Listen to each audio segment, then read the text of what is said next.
The X-Men are a mess. And now the Age of Revelation is about to happen?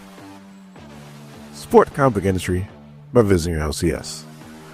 My name is Doran, this is SCM Comics. We are continuing our coverage of X-Men with number 22. Our story starts off at the town jail in Morro, Alaska, where the sheriff is letting Cyclops out. She's like, Lundquist's people came and picked him up a time ago, so now it's your turn to go. I appreciate you not zapping off the door to sell. And Cyclops is like, escalation wouldn't be wise. Besides, this is just theater. And the sheriff is like, of course it was. The boss of the X-Men is thrown down with a federal agent in town. Y'all seen footage of what happens in New York between superhumans and super spies? So, I had to make sure that the town knows that even you guys are being dealt with just like any other drunks trying to work out their issues with their fists. So Cyclops apologizes and it says it won't happen again. And the sheriff's like, we're cool. Come back and visit next time. I'll make muffins. And then all of a sudden somebody says, hey, are we good, Cyclops? And we see his magic. She's being dramatic. So the sheriff is like, we're good. And then Magic's like, I wasn't talking to you, cop. And Cyclops is like, oh, come on, Ileana. Sheriff's a friend. And then Magic's like, who put one of us in jail? So Cyclops is like, all right, I appreciate the support, but let's be real. You're getting all pissy when you could have teleported me out whenever you felt like it. The simple fact you didn't leads me to believe that something happened while I was in jail. So what happened? And Magic's like, Cyclops like, tell me on the way home.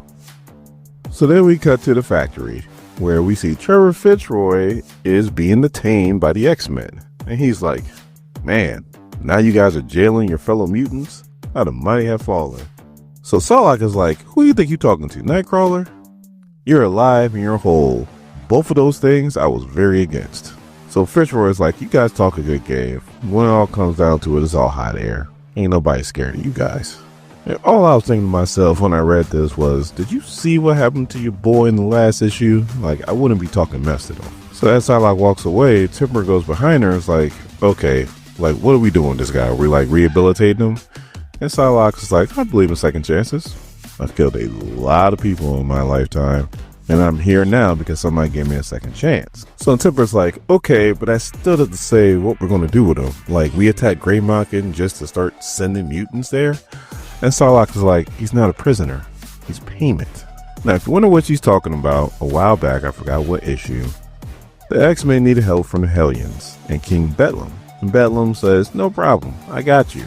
But you need to do a favor for me down the line. The favor was for the X-Men to capture Trevor Fitzroy and give him to King Bedlam. Why? A while ago, there was a mutant called Taro. She was a part of the Hellions with King Bedlam, and Trevor Fitzroy murdered her. And now King Bedlam's about to get his revenge. Probably more murder. Everyone wondering why Trevor Fitzroy doesn't just teleport out of there? It's quitting. He's pretty much in his head 24/7, making sure they can't use his powers. So then we cut to the Blob and Juggernaut. Juggernaut's carrying a whole bunch of fertilizer for Blob, and Blob's like, you can set it down right over there. So then Juggernaut goes, why can't you grow any meat around here? And Blob's like, because I'm a vegetarian, Kane. And Juggernaut's like, I'm not. And then Blob's like, you're also not to cook. I don't eat or cook meat, Kane. So Juggernaut's like, but you got chickens. And Blob's like, for eggs. And then Juggernaut's like, you trying to tell me you can't take one of them birds and put them in 11 herbs and spices? So Juggernaut's like, don't worry, I'll do the dirty work. All you gotta do is cook it. So Blob's like, Kane, I know you're not talking about killing one of my chickens. And then somebody goes, you'll have to forgive the Juggernaut, Blob. He's always been way too eager to get blood on his hands. And we see that it's Beast. So Beast is like, I was told that you killed the man on an unauthorized mission. Twisted his neck off. And Juggernaut's like, yeah, Beast, what of it? And so Blob's like, oh wow, look at the time. And takes off. So Beast is like, we're X-Men, Juggernaut. You don't kill people. And Juggernaut goes, who says? Have you taken a look to see who's on the team lately? Which is a true statement, because between Juggernaut, Psylocke, and Magneto, these are some killers. So Beast is like, you know what? I have. Like Jennifer, who is a tormented woman who you took in the field and then murdered a man in front of her. So Juggernaut takes off his helmet, which he rarely ever does, and he goes, "Look, McCoy, Jen had to get out there. She had to face the upstarts, otherwise she'll never stop being scared. Nobody twisted her arm. She wanted to be out there. She wanted to face her fears. She wants to be an X-Men, Beast." So Beast is like, "Kane, you tore Ocelot's head off in front of her." And then Kane just goes straight Samuel L. Jackson's like, "You damn right I did it, and I'd do it again, and I hope he burns in hell."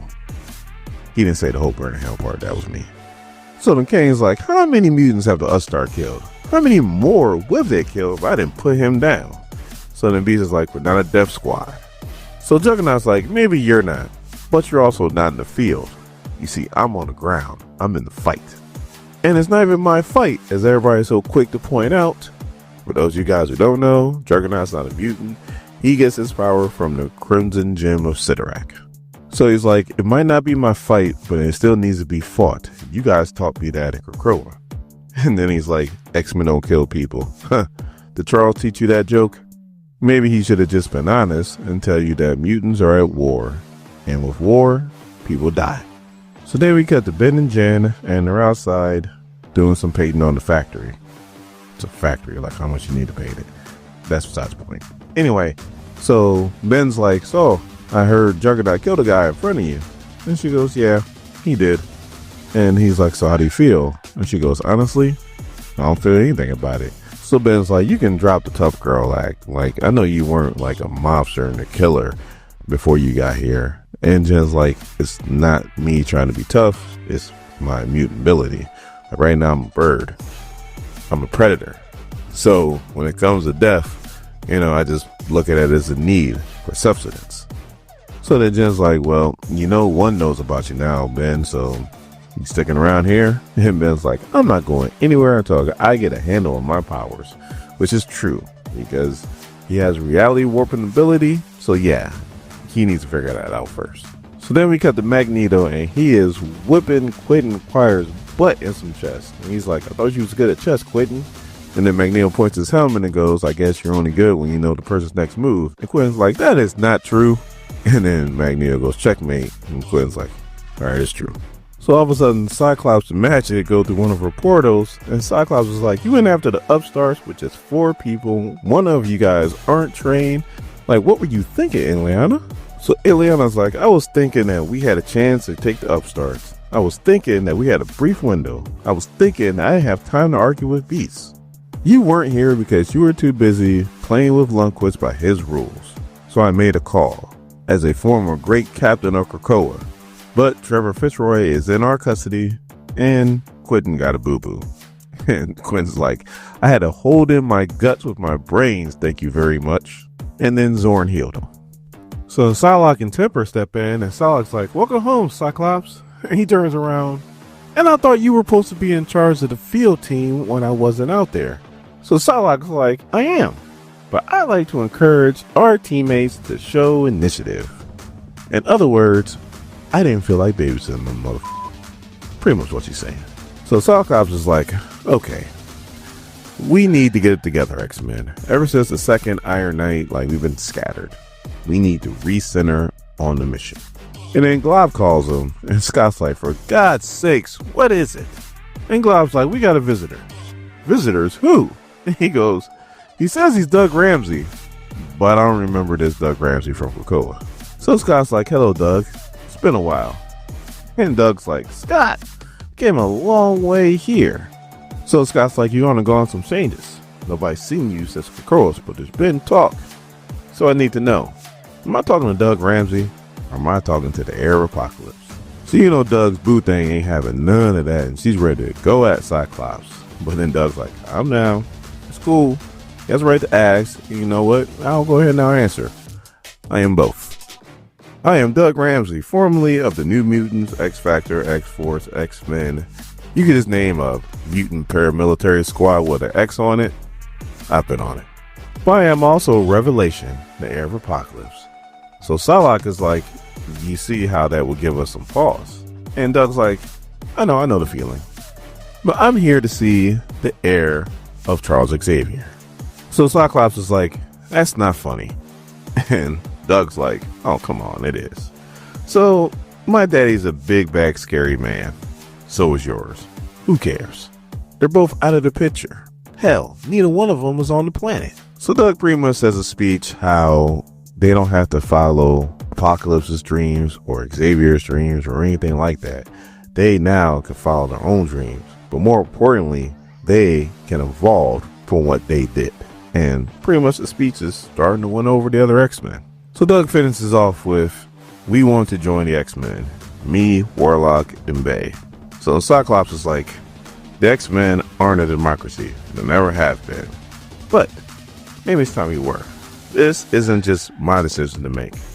Everyone gets a vote. So Quentin says yes. Magneto says yes. Beast is like, he's a stain because there's too much history he doesn't know about. Psylocke says yes. Timber says yes. Ben says yes. Magic says yes. Juggernaut says yes. Blob says yes. Zorn says abstain. Jen says yes. And Cyclops says yes. So right before Cyclops is about to shake Doug's hand and welcome him to the X-Men, all of a sudden he starts freaking out. So Doug's like, what the hell's going on? And Cyclops is like, my head, psychic attack, Quentin. And Quentin starts scanning. And he's like, it's not a psychic attack. It's like his whole brain is phasing out. So Timber's like, what does that mean? And he's like, I don't know. But then on the last page, we see the old grizzled Cyclops from the future is meeting his past.